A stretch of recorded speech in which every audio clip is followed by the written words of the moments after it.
Da, da, da, da, da, da, da, da, da, da, da, da. What the fuck? So this is Zelda Hyrule Historia. Now, I bought this, I think in late 2011, early 2012. It's hard to see this book very well because of the sun hitting it, but we'll go through it a little bit.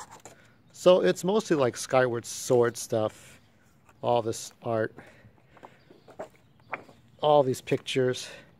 But the real reason I think most people bought it, to be honest, was to get to the timeline.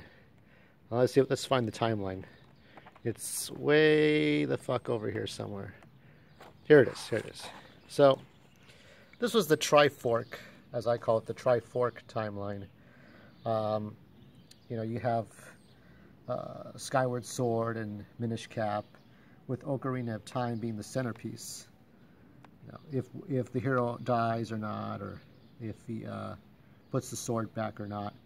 And then you've got these, you got the 86 2D Zelda timeline, you've got the Majora's Mask Twilight Princess, and you got the Wind Waker timeline.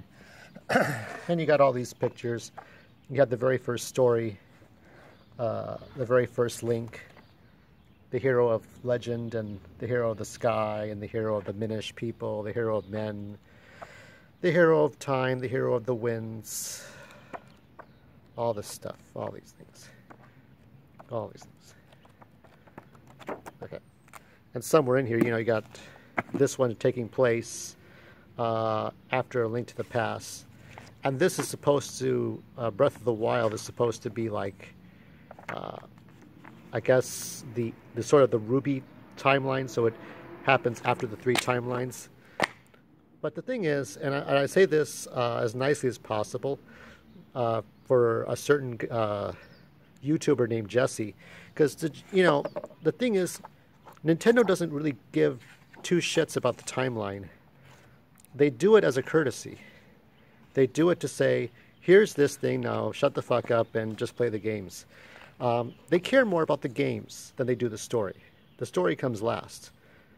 But they're not a comic book company. They're not a movie company. They're not a TV show. They're not a book company. They're not the creators and the programmers and the people in the business suits. They're different groups of people. So it doesn't really matter. So all it really is just saying, look, we're making the games, the gameplay, the unique gameplay where Link blends into walls.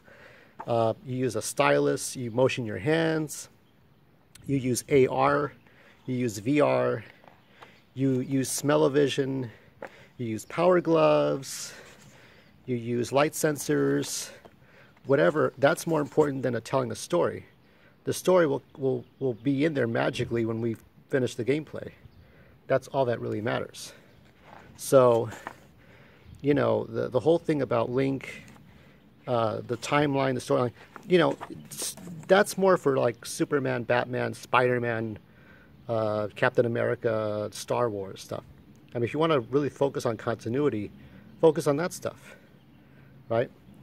But with Nintendo's properties, they never really cared that much about story. This is the only book that really cares about the story. Dark Horse cared a little bit about it, with all these things here. So, I mean, that's it. This is a very long analysis, but that's all I got to say. So, if you want to know about Link and stories, this is it. This is what you got to get.